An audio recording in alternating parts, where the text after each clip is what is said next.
When looking at Facebook and other social media, it is easy to believe that studying abroad is one long vacation, extremely glamorous and void of the day-to-day struggles we deal with in America.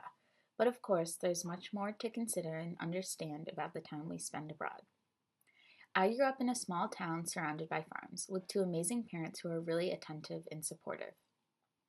Then I went to a small liberal arts school that was in the suburbs of a city, but still very isolated and protective. My advisors are constantly following up with me in regards to my exams and how I'm feeling about school. All of my professors know my name, study habits, and even about my personal life here at Tufts. Then I went to Buenos Aires with IFSA for a semester, and wow, things were different. I had the perfect host mom who was so kind, but her job wasn't to babysit me. She didn't know all about my exam schedules or check in with me daily about how things were going. I was on my own for the first time in my life. Of course, IFSA and my host mom were there if there had been any issues, but day to day I was more responsible for myself than I had ever been before. Taking the subway to classes, navigating the new city, and finding restaurants that serve food in accordance with my eating habits and allergies could be a struggle. I would get lost and be so flustered. Sometimes I would stop to ask directions and not understand the responses because they were speaking so quickly. There were times when my Argentine phone wouldn't work for no reason and I couldn't get a hold of my friends. But all of these incidents were so important in shaping my Argentine experience in the sense that they helped me to grow as a person. I learned to think more quickly on my feet. I learned how to navigate a city in my second language.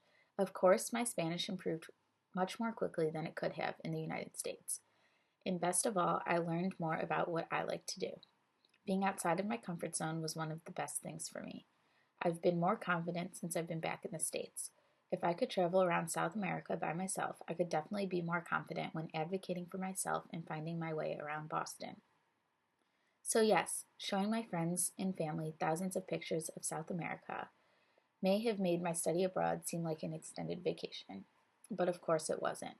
For every beautiful picture I have, there were many uncomfortable interactions and other lows. I didn't take these pictures during the week when I was going through my daily routine in the city. In these, the so-called lows were the times I grew the most, the non-glamorous but very formative times. By pushing myself outside of my comfort zone, I encountered many awkward situations, but in the end, these situations were just as influential and rewarding as the crowning moments someone could see on social media.